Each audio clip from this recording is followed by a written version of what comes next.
I think it started working. Yeah, I'm Varda Nasir.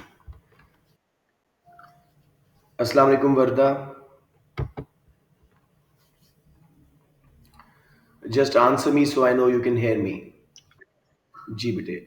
Fatma Saqib, Assalamu alaikum.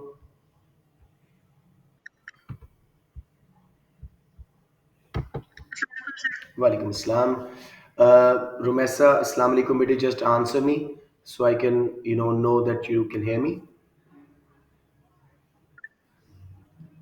Ji, Assalamu alaikum, Rumesa. Can you hear me?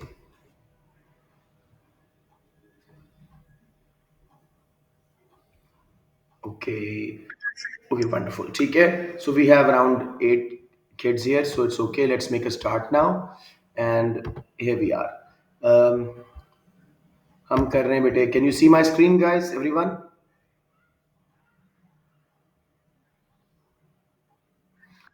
Okay, wonderful. So let's start with, you know, जो हमने, हाँ, जो हमने topic किया था, आखिरी complete कर लिया था.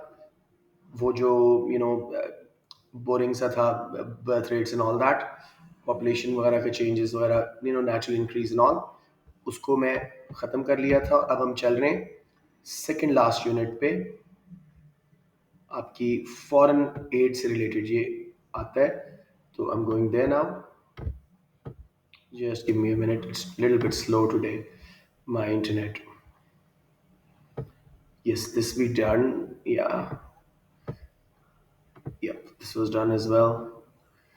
ये भी आपको करवा दी थी जल्दी से. और अब हम स्टार्ट कर रहे हैं economic development part 3. Like I keep stressing, economic development बहुत इंपॉर्टेंट है. Page 71 up all the way up to page 115 जो हमारे नोट्स खत्म हो जाएंगे.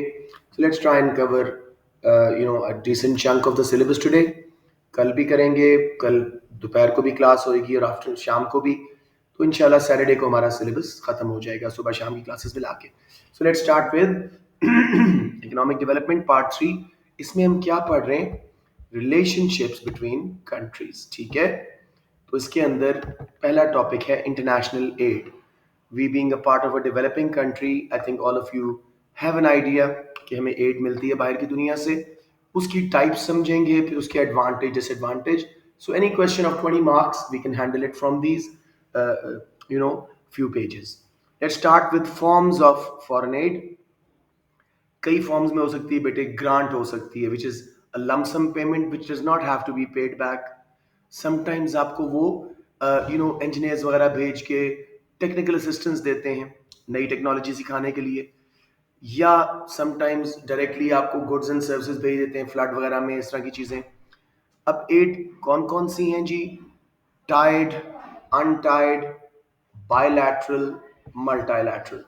किसी बच्चे को अभी तक कोई कंफ्यूजन आ रही हो? या ग्रांट देंगे या लो इंटरेस्ट रेट पे लोन देंगे. ठीक है.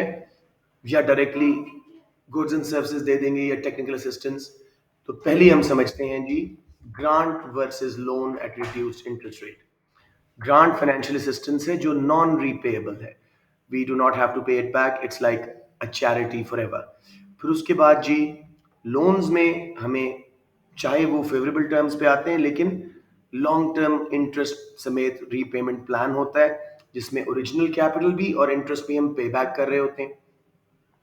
तो इस तरह अक्सर डेवलपिंग कंट्रीज को डेवलप कंट्रीज इंटरनेशनल ये जो फाइनेंशियल इंस्टीट्यूशंस हैं, IMF, World Bank, United Nations, उनके थ्रू ऐसे लोन्स देते हैं. क्लियर ऑन दिस जी? ओके. टाइड वर्सेस अनटाइड ये जरा समझिएगा. टाइड वो है टाइड एड जिसके साथ शर्तें लगी हुई हैं, स्ट्रिंग्स अटैच्ड हैं. मसलन फॉर एग्जांपल वो आपको कहें कि ये ग्रांट आप ले लो but you have to buy products from the donor country. Donor country वो है जो आपको एड दे रहा है और आपने उसी की प्रोडक्ट्स खरीदनी है with that money that you receiving. Untied aid में कोई कंडीशन साथ अटैच नहीं होती. So clear on these tied and untied? Great. Let's go on. बेटे इसमें शर्तें वो खुद ही बताते हैं आपको. So it can be different. Let me just get back to your home screen was somebody's trying to join us, and let me let them in. Yeah, Sophia. अस्सलाम वालेकुम Sophia, we've just begun, so you haven't missed much. मैं थोड़ा सा recap भी आपको दे दूंगा जी. एना समझ आ गया? Each aid has its own conditions depending on the economy situation, country situation.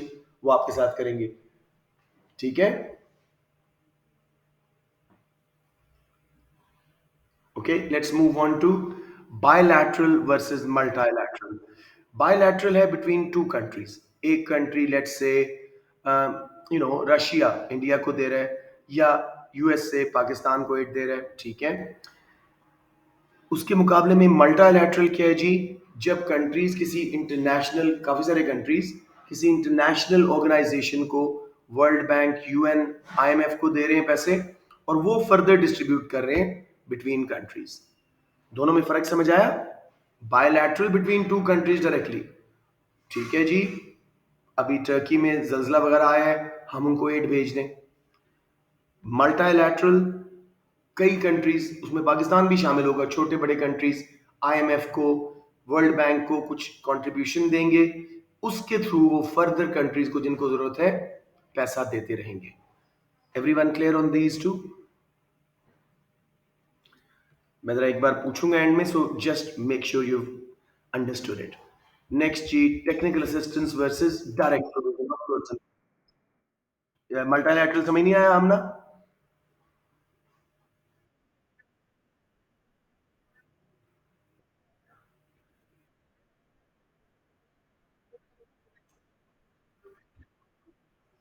या बहुत सारे कंट्रीज ऑर्गेनाइजेशंस को देते हैं, और ऑर्गेनाइजेशंस आगे depending on the need and situation countries को डिस्ट्रीब्यूट करती है. जैसे रेड क्रॉस है, या रेड क्रॉस है, यूनिसेफ है, यूएन दे रही है ना, हमारा ही पैसा दे रही है, ठीक है ना? गुड गुड, शाबाश. नंबर 4 जी, टेक्निकल. जी,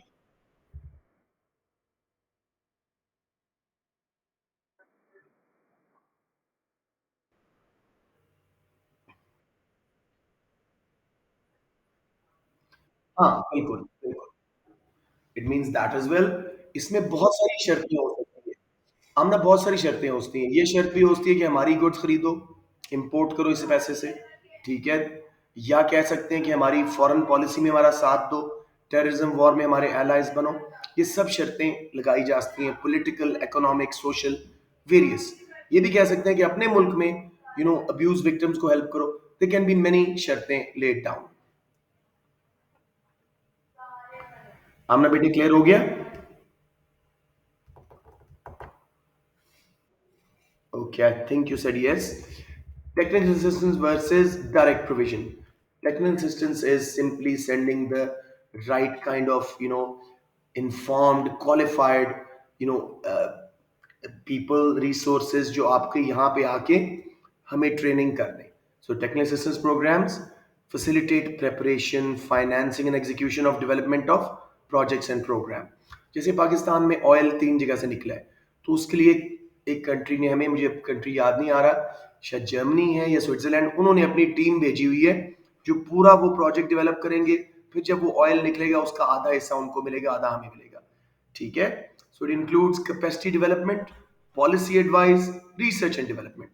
इकोनॉमिक एडवाइस भी हो जाती है, पॉलिसीज के ऊपर भी हो जाती है. नया इंफ्रास्ट्रक्चर बनाना है, डैम्स बनाने हैं, उसकी स्टडी करनी है, हर चीज में आके बाहर के इंजीनियर. सॉरी, कैपेसिटी क्या होती है? How much you can produce, ठीक है? तो अगर फर्ज किया पाकिस्तान, प्रोडक्टिविटी बढ़ाना आपका, पाकिस्तान फर्ज किया गैस या ऑयल ड्रिल करता है, लेट्स से 5000 बैरल्स एक वेल से, वो आके सिखाएंगे आपको कि किस तरह 7000 निकाला जा सकता है, ठीक है? या now everybody keep your mics mute unless you have a question, क्योंकि इस तरह फिर वो quality of voice call drop हो जाएगी. मेरा इंटरनेट आज वीक है. डेवलप्ड कंट्रीज इस तरह फिर आपको गुड्स एंड सर्विसेज प्रोवाइड देते हैं, मसलन कैपिटल गुड्स, या फिर फ्लड के टाइम पे, किसी गॉड फॉरबिड सुनामी के टाइम पे आपको वो गुड्स भेज देंगे. अब कैपिटल गुड्स वाले में वो हमारे साथ धोखा करते हैं। How? They send us 70s की मशीनरी जो अब हमारे लिए तो अभी तक यूजफुल है लेकिन उनके लिए आउटडेटेड हो चुकी है। सो वो बड़ी पोल्यूटिंग वाला होती है और अक्सर कैपिटल इंटेंसिव होती है जबकि हमें लेबर इंटेंसिव मशीनरी चाहिए होती है। So everybody clear on this? Okay.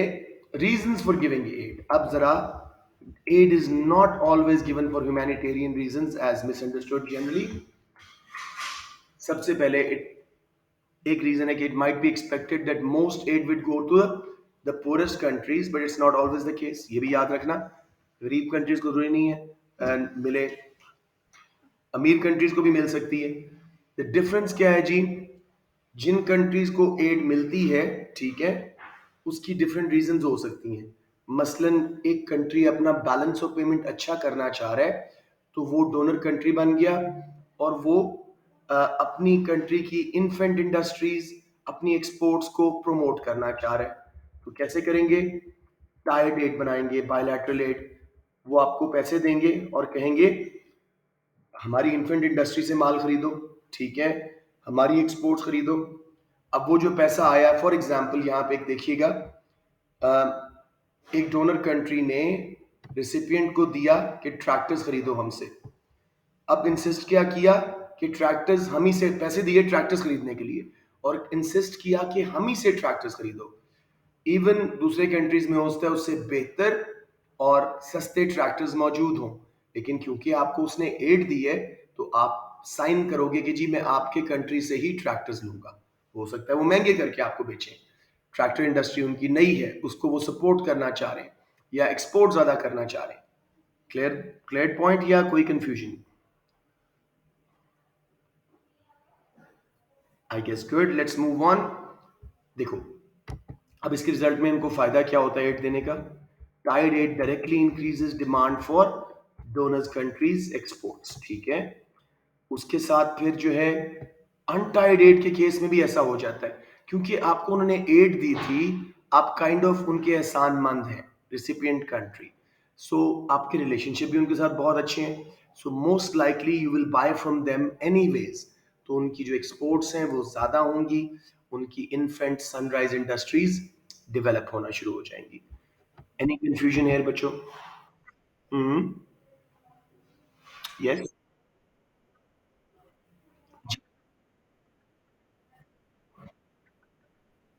नहीं, टाइड बायलैटरल भी होती है, टाइड मल्टाइलैटरल भी होती है ना। लेट्स से फ्रांस ने हमें $500 million दिया और कहा कि इस पैसे से आपने let's say agriculture equipment, tools लेने हैं, यू नो ये जो होते हैं हार्वेस्टर्स वगैरह या ड्रिलर्स वगैरह, ठीक है, लेकिन साथ शर्त लगा दी कि हमारी मैन्युफैक्चरिंग इंडस्ट्री से लेने हैं आपने। उससे पैसा गया फ्रांस से ही, लेकिन वापस हमने जब उनसे खरीदा तो उन्होंने प्रॉफिट ज्यादा कमाया, अपनी उस इन्फेंट इंडस्ट्री को एस्टैब्लिश करवा लिया। तो बायलैटरल में भी होता है, मल्टालैटरल में भी। मल्टालैटरल में इंटरनेशनल मॉनेटरी फंड वगैरह हमें कहेंगे कि इन कंट्री से लें आप, बायलैटरल में वो कंट्री खुद कहेगा कि हमसे लें। इवन अगर वो ना कहें बच्चे, फिर भी we are kind of obliged, we've already taken that facility of aid, तो हम उन्हीं से ही अक्सर लेते हैं to keep receiving aid in future. So in a way they're doing business, putting a bait to you and making you buy their stuff which may not be that good quality or that cheaper. अब समझ आ गया है ना? देखिए बाकी बच्चे भी पूछा करो, आई एम श्योर कोई ना कोई क्वेश्चन माइंड में आ रहे होते हैं। So let's move on to gain political influence. ये मेन रीजन है जी, main motive behind some bilateral aid is political ताकत लेने, उस कंट्री को अपना ऑब्लाइज करके, ठीक है। उसमें क्या होगा? मसलन वो कहें जी कि आप टेररिज्म वॉर में हमारे एलाइज बन जाएं, हमारी फॉरेन पॉलिसी को सपोर्ट करें, ठीक है, अपने मुल्क की, हमारे मुल्क के इलेक्शन में वो इंटरफेयर करना शुरू हो जाएंगे। तो ये सारा पॉलिटिकल इन्फ्लुएंस उस कंट्री को, टाइम इज गॉन कि countries invaded the others and became their rulers. अब एड्स वगैरह के थ्रू, लोन्स के थ्रू, फिर सैंक्शंस वगैरह लगा के आपको स्लेव किया जाता है। Got the point now? So third point is also very interconnected with this to influence the economic policies of the recipient countries. Bilateral हो या मल्टाइलैटरल एड हो, जो बच्चे बाद में आए थे सोफिया, मल्टाइलैटरल एड इज, पहले बायलैटरल इज जब एक कंट्री दूसरे को एड देता है, चाहे उसमें कोई शर्तें हों, ये वाली जो हम डिस्कस कर रहे हैं, टाइड हो या फिर अनटाइड हो, कोई शर्त ना हो। मल्टाइलैटरल में भी इस तरह ही होता है। मल्टाइलैटरल में बहुत सारे कंट्रीज, बड़ी बड़ी organisations, United Nations, world bank, IMF को पैसा देते हैं और फिर वो आगे डिस्ट्रीब्यूट करता है उन कंट्रीज को जिसको उसको लगता है जरूरत है या जो उसको लोन अप्लाई कर रहे हैं, ये चक्कर। अब जी, दोनों केसेस में इकोनॉमिक पॉलिसीज में भी कंट्रीज की इंटरफेयर किया जाता है, समटाइम्स अच्छी रीजन से, जैसे कहा जाता है कि अपने मुल्क में चाइल्ड लेबर का यूज कम कर दें या अपना बजट डेफिसिट कम कर दें, sometimes for not so good reasons आपकी इकोनॉमिक पॉलिसी में वो इंटरफेयर करते हैं। एवरीवन क्लियर जी? Very least they give us for humanitarian motive, कि भाई चाहे बायलैटरल है चाहे मल्टीलैटरल एड है, क्यों दे रहे हैं? कोई क्राइसिस आ गया है, कोई आपका नेचुरल डिजास्टर है, फैमिन है, गॉड फॉरबिड जैसे अर्थक्वेक आया तुर्की में, इस तरह की चीज में फिर वो हेल्प करते हैं ताकि जो आपका एक नेगेटिव एक्सटर्नल शॉक आ रहा है वो कम हो जाए। एनी क्वेश्चन बच्चों? So let me very quickly ask you a few things. I'll even show you the screen ताकि पढ़ के आप लोगों को रिवाइज हो जाए।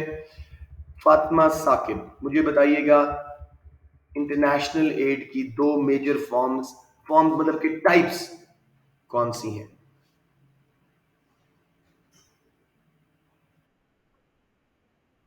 हम्म, अच्छा, मेनली ये है दूसरे नंबर पे टाइड, अनटाइड, मल्टीलैटरल। वंडरफुल। क्या फर्क है फातिमा साकिब ग्रांट में और लोन में?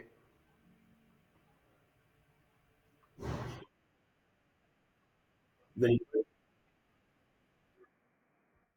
लॉन्ग रन में आपको एक रीपेमेंट स्केड्यूल फॉलो करना पड़ता है। गुड। टाई डेट आमना एहसान क्या है, अनटाई डेट क्या है? हम्म, शाबाश।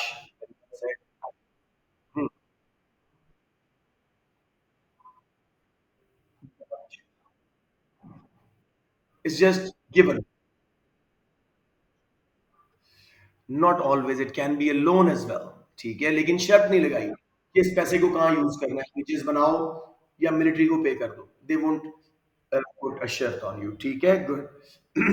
जी, यशल, बायलैटरल और मल्टीलैटरल एड में बेटे क्या फर्क है?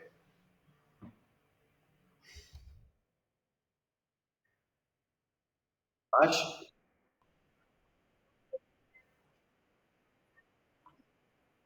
या और ऑर्गेनाइजेशंस को कौन देते हैं? बहुत सारे कंट्रीज, मेनली ये हमारे बिग फाइव जिनके पास वीटो पावर है। ठीक हो गया। Technical assistance versus direct provision, है ना, आप समझा दें ये क्या होती हैं?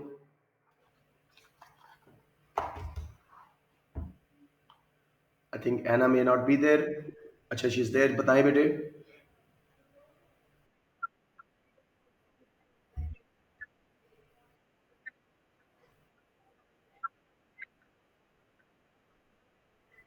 हम्म,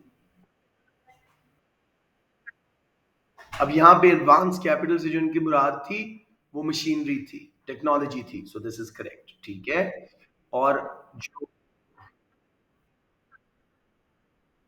यस, पूरा प्लान करके देते हैं, ये आपने डैम्स बनाने हैं, ये इनकी स्टडी है, इस तरह करके बनाइएगा फेजेस में, इस तरह उसकी स्ट्रेंथ बनाइएगा, उससे आपको इतने मेगावाट बिजली मिलेगी, उसको यूं डिस्ट्रीब्यूट कर सकते हैं आप, मतलब एक पूरा feasibility plan with the right technical assistance. ठीक है, तो वंडरफुल। और direct provision, Sofia Aamir, of goods and services, ये क्या है?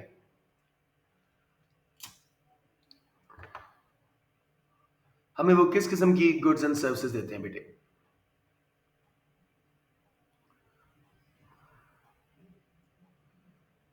I think Sophie has some mic issues. Romessa, can you tell me, bete?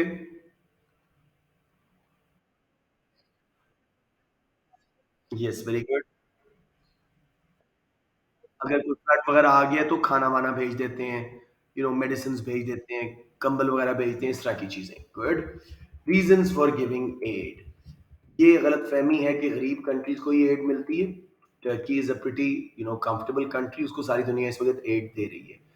ये भी बात गलत है कि डेवलप कंट्रीज देते हैं सिर्फ डेवलपिंग को।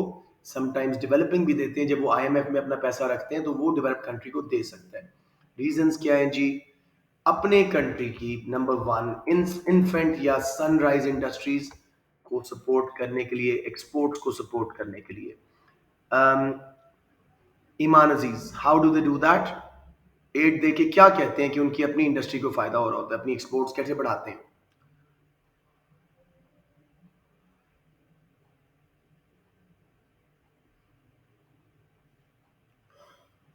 ईमान का कुछ क्लास में है, देखो बेटे लिस्ट में, मैं तो अभी उस स्क्रीन पे नहीं हूँ। चले कोई बता दे जल्दी से, वरदा आप बता दो।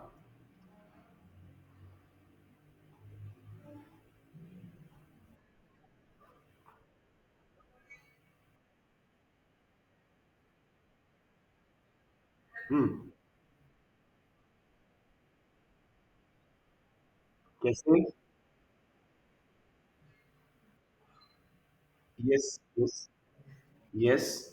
बेसिकली वो ट्रैक्टर्स वाली एग्जांपल दे सकते हो।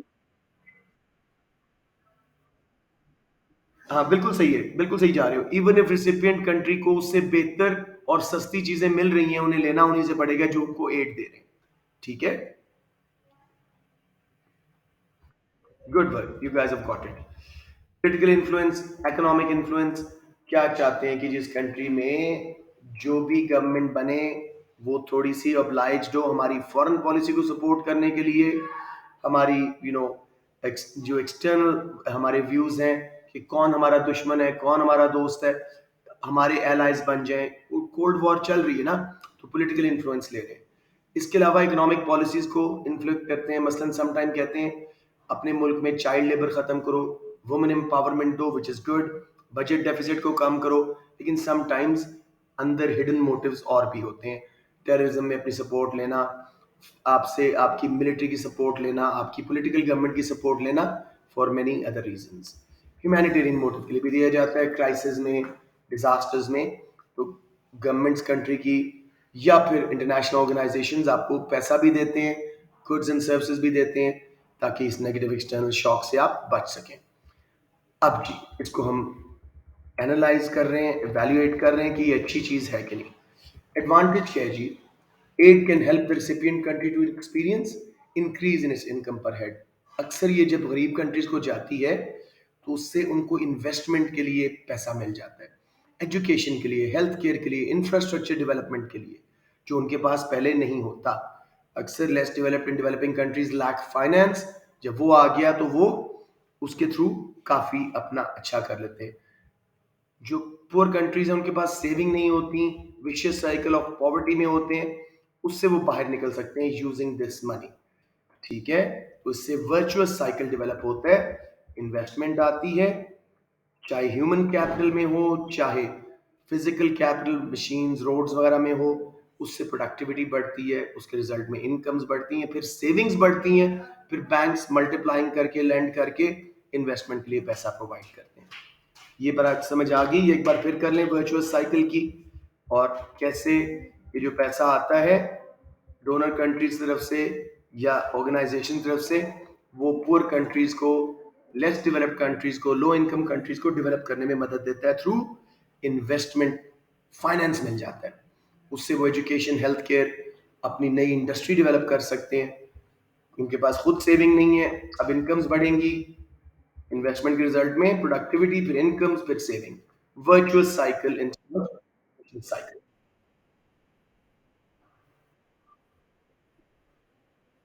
या देखो, देखो पैसा आया, ऊपर वाला सबसे पहले इन्वेस्टमेंट आई।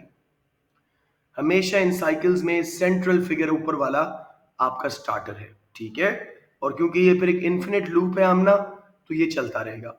इन्वेस्टमेंट ज्यादा हुई, लेट्स से ह्यूमन कैपिटल में, एजुकेशन में, हॉस्पिटल्स में, हेल्थ केयर बेहतर हुई, प्रोडक्टिविटी बढ़ी, उससे वर्कर्स ने ज्यादा अर्न किया, फर्म्स के कॉस्ट कम होने से प्रॉफिटेबिलिटी बढ़ी, इनकम्स बढ़े, इनकम सेव हुई, बैंक्स ने लैंड करके दोबारा within the country investment generate करवाना शुरू करती, वर्चुअस साइकिल ही पैदा हो गया rather than we being dependent on them again and again.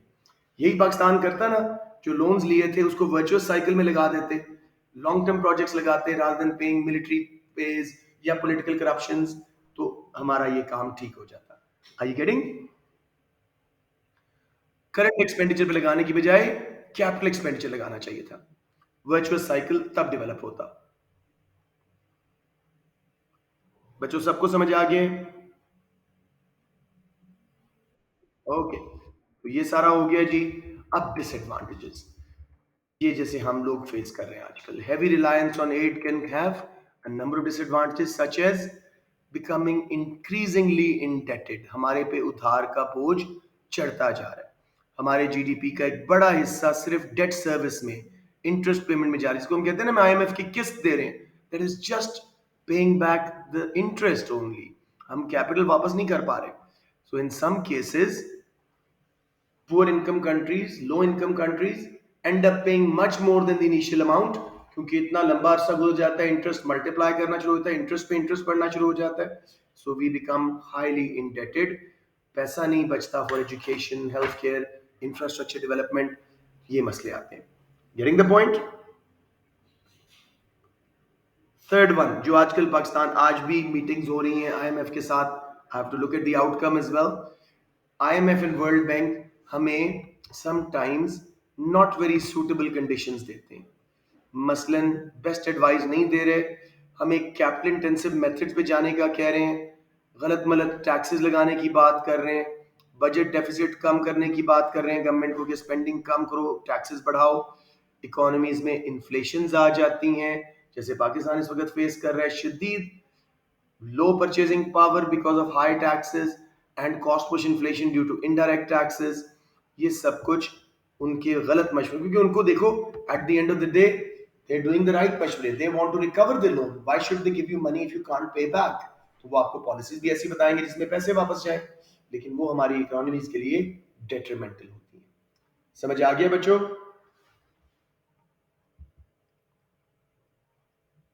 Okay, ये खत्म हो गया जी। अब लेट्स से आपको एक क्वेश्चन आता है, ठीक है, discuss if poor countries should rely on foreign add, ये सारा उसका आंसर है। सबसे पहले स्टार्ट करें, एड है क्या, टाइड अनटाइड, उसकी forms, bilateral, multilateral, interest free, interest वाले लोन्स, लो इंटरेस्ट वाले लोन्स, या जस्ट लमसम पेमेंट, फिर उनको थोड़ा एक्सप्लेन करके, ज़्यादा आपने फोकस करना है क्यों दिया जाता है को बेसिकली, और एडवांटेजेस डिसएडवांटेज पे, ये आपका 20 मार्क का क्वेश्चन बन सकता है। So all clear on the session? जी बेटे, सॉरी, ये go ahead.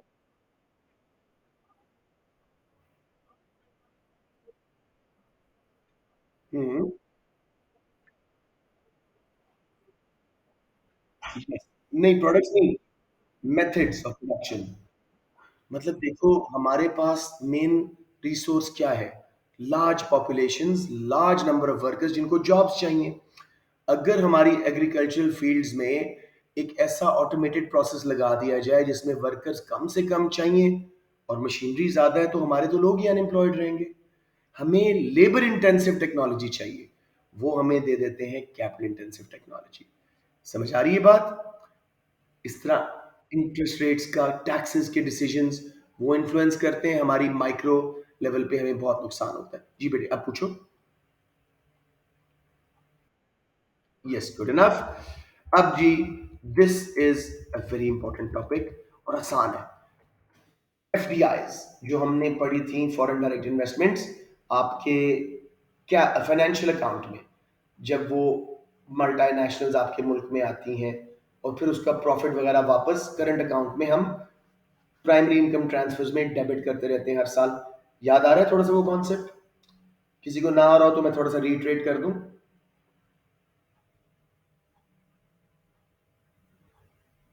Okay, good enough. अच्छा, मल्टीनेशनल्स के ऊपर काफी सारी बातें मैंने यहाँ लिखी हुई हैं, वो थोड़ी सी डिटेल्ड बहस है, उसको थोड़ी देर के लिए हम स्किप करते हैं, सीधे एडवांटेज डिसएडवांटेज पे जाते हैं। What is a multinational? A company which has headquarter in their home country but have operational units, factories, branches in more than one country. एक और कंट्री में भी वो चली जाए, मल्टीनेशनल है. पाकिस्तान की बीकन हाउस मल्टीनेशनल है. आपकी पाकिस्तान टबैको कंपनी मल्टीनेशनल है. काफी सारी इस तरह की कंपनीज हमारी मल्टीनेशनल्स हैं. अब जी एडवांटेज क्या है मल्टीनेशनल्स के और फॉरेन डायरेक्ट इन्वेस्टमेंट्स के? सबसे पहला जो वाकई बहुत बड़ा एडवांटेज है, they bring us up to date technology जो हमारी लोकल फर्म्स सीख जाती हैं, कॉपी कर लेती हैं. उससे हमारी लोकल फर्म्स ज़्यादा कंपेटिटिव हो जाती हैं, कॉस्ट कम कर लेती हैं, एफिशिएंट हो जाती हैं.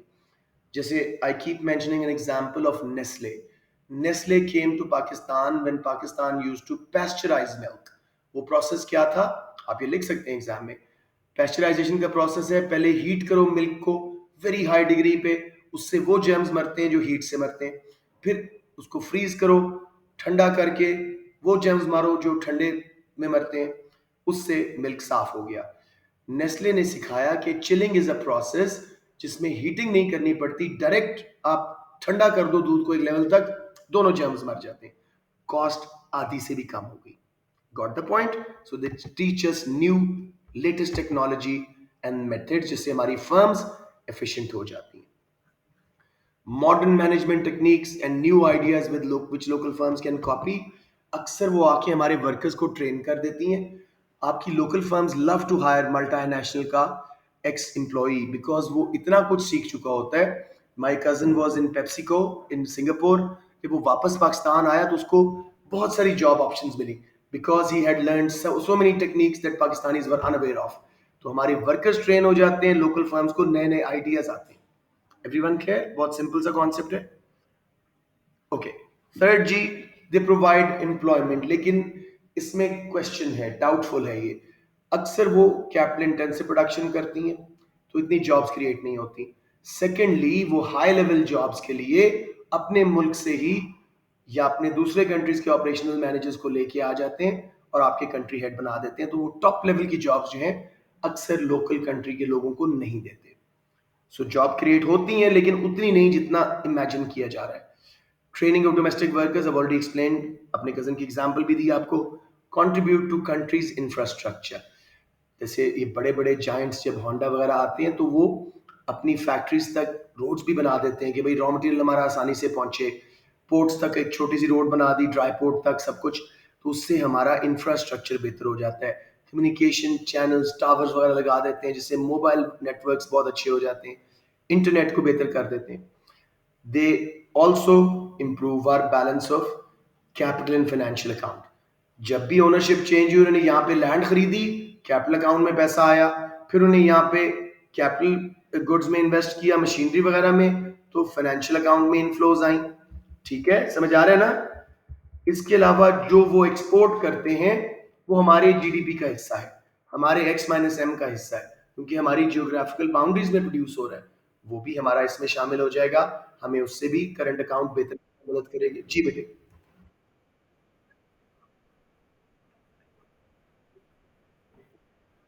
That be disadvantage, will study that. ठीक है ना? उससे करंट अकाउंट खराब हो जाएगा हमारा. ठीक है ना? अभी तो we looking at the advantages ना, वो डिसएडवांटेजेस में आ जाएगा. I am not clear? Yes. Number 8 देखें, मे improve balance of current account. एक तो हम एक्सपोर्ट कर रहे हैं वो हमारे लिए, दूसरे नंबर पे उनकी बनाई हुई चीजें लोकल लोग खरीद रहे हैं, अब इंपोर्ट नहीं कर रहे. जब नेस्ले यहाँ पे आ गया तो हमें कई प्रोडक्ट्स जो पहले हम इंपोर्ट करते थे नेस्ले की, अपने मुल्क में मिल रही हैं, लोकल हो गई हैं वो. तो हमें इंपोर्ट बिल भी कम हो सकता है. लेकिन in my opinion they are the most dangerous things for this world. Let's see now. MNCs may not create higher employment and higher incomes if they replace domestic firms. अक्सर आके छोटी छोटी domestic firms को ये खा जाती हैं, या तो टेक ओवर कर लेती हैं या वो बंद हो जाती हैं. तो हमारे यहाँ पे अनएम्प्लॉयमेंट फैलने का चांस. हमारे नॉन रिन्यूएबल रिसोर्सेज को, जैसे अमेजोन के रेन फॉरेस्ट हैं, हमारी गैस है, उसको उड़ा के चले जाते हैं because they are here for a very short time. देखो आप खुद सोचो, होटल के रूम को उतना साफ रखते हो जितने अपने रूम को रखते हो? नहीं, आपने वहां से चला जाना है. सो वो डिप्लीट करके चले जाते हैं आपके नॉन रिन्यूएबल रिसोर्सेज को. पोल्यूशन करते हैं, पुराने मेथड यूज करते हैं जो अपने कंट्रीज में उनको अलाउड नहीं है। यहाँ पे वो वाली मशीनरी लगाएंगे जिससे शदीद एमिशंस होंगे। जैसे शेल, कितनी कॉर्पोरेट सोशल रिस्पॉन्सिबिलिटी वाला उनका इमेज था, और गल्फ के ओशन में उन्होंने इतना डंप किया था कि जब वो परिंदे और मछलियां वहां से निकले, all soaked in discarded oil and products, तो उसके बाद पता लगा शेल कितने अरसे से डंपिंग कर रहा है प्रोहिबिटेड केमिकल्स की। तो उसके बाद उन पे केस हुआ और फिर शेल ने अपना सारा चेंज किया। तो ये बहुत ज्यादा पोल्यूशन क्रिएट करते हैं। नेक्स्ट जी, they may contribute to economic growth but not to sustainable economic development. पैसा तो आ गया वक्ती तौर पे, जॉब्स भी क्रिएट करती, शायद कुछ टैक्स भी पे कर दिया, अक्सर टैक्सेस नहीं पे करते, लीगल सिस्टम का फायदा उठा जाते हैं, सस्टेनेबिलिटी नहीं देते, हमारे इन्वायरमेंट को खराब करते हैं, हमारे रिसोर्सेज को गजल करके चले जाते हैं। ये जो आपने बात की थी Amna, they may also send most of their profits back to their home country, और हमारा करंट अकाउंट बैलेंस को खराब कर देते हैं। बल्कि याद रखना, फाइनेंशियल अकाउंट की short term inflows long term में आपके करंट अकाउंट को डेफिसिट करती हैं और बैलेंस ऑफ पेमेंट को नुकसान पहुंचाती हैं। क्योंकि इनफ्लो तो एक भी आ रहा है, लेट से 5 बिलियन की होंडा ने इन्वेस्टमेंट कर दी पाकिस्तान में, वो आ गया, हर साल 500 मिलियन भेज रहे हैं प्रॉफिट, वो 10 साल में आपका 5 बिलियन पूरा हो गया या 5 साल में, और अब उसके बाद सारी लाइफ के लिए जो होंडा प्रॉफिट भेज रहा है वो हमारे बैलेंस ऑफ पेमेंट को, करंट अकाउंट को खराब कर रहा है। Number six, they import raw materials and services purchased by MNCs from broad Wilburs. Oh, ये मैंने क्या लिखा हुआ? Imports of raw materials and services purchased by Wilburson current account. Okay. देखो, अक्सर वो रॉ मटेरियल्स और टेक्निकल सर्विस में क्या अच्छे वर्कर्स अपने लेके आते हैं, उनको बाहर से इंपोर्ट कर रहे हैं, तो उससे भी हमारा करंट अकाउंट खराब हो रहा है। रॉ मटेरियल्स बाहर से आ रहे हैं, बड़े हैवी महंगे वाले, टेक्निकल असिस्टेंस बाहर से मंगवा रहे हैं, उससे भी हमारी करंट अकाउंट पे बुरा असर पड़ रहा है। अक्सर वो foreign rather than home labour को अप्लॉय करते हैं और उनको टॉप पेड जॉब्स पे रखते हैं, उससे भी हमारे मुल्क में वेजेस के, प्राइमरी इनकम ट्रांसफर्स में वेजेस में डेबिट्स होते हैं, मुल्क से पैसा जाता है। Mobility and considerable economic power means वो हमसे बहुत सारी बेनिफिट्स ले जाते हैं। जब नेस्ले आ रहा था, इसने बांग्लादेश और पाकिस्तान में बकायदा मैच करवाया था कि कौन मुझे बेहतर फैसिलिटी देता है, उस कंट्री में मैं पहले जाऊंगी।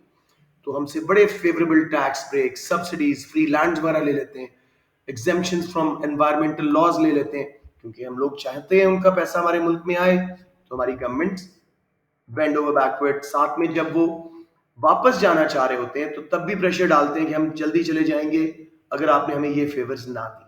So everyone is getting how they're being a bully. That's why I say they're an evil in some senses. Number 9G, some of the products they sell may not improve people's living standard.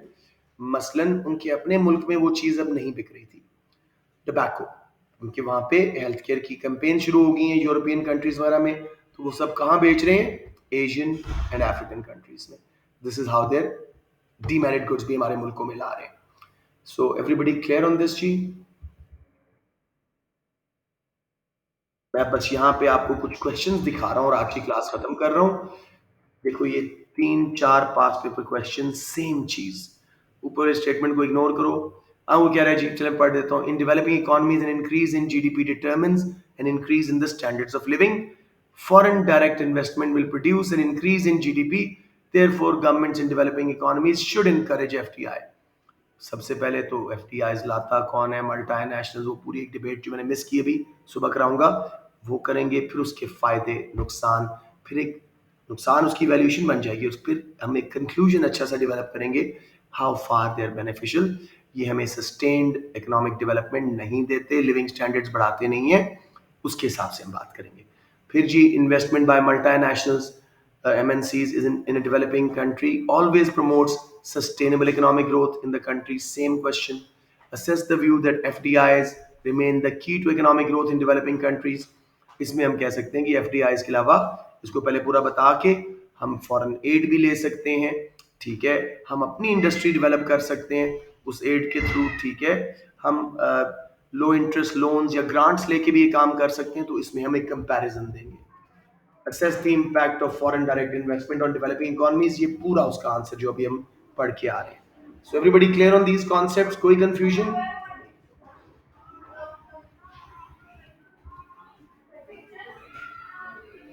I guess all good. Let's end the class now, G, and I'll send the recording to you guys.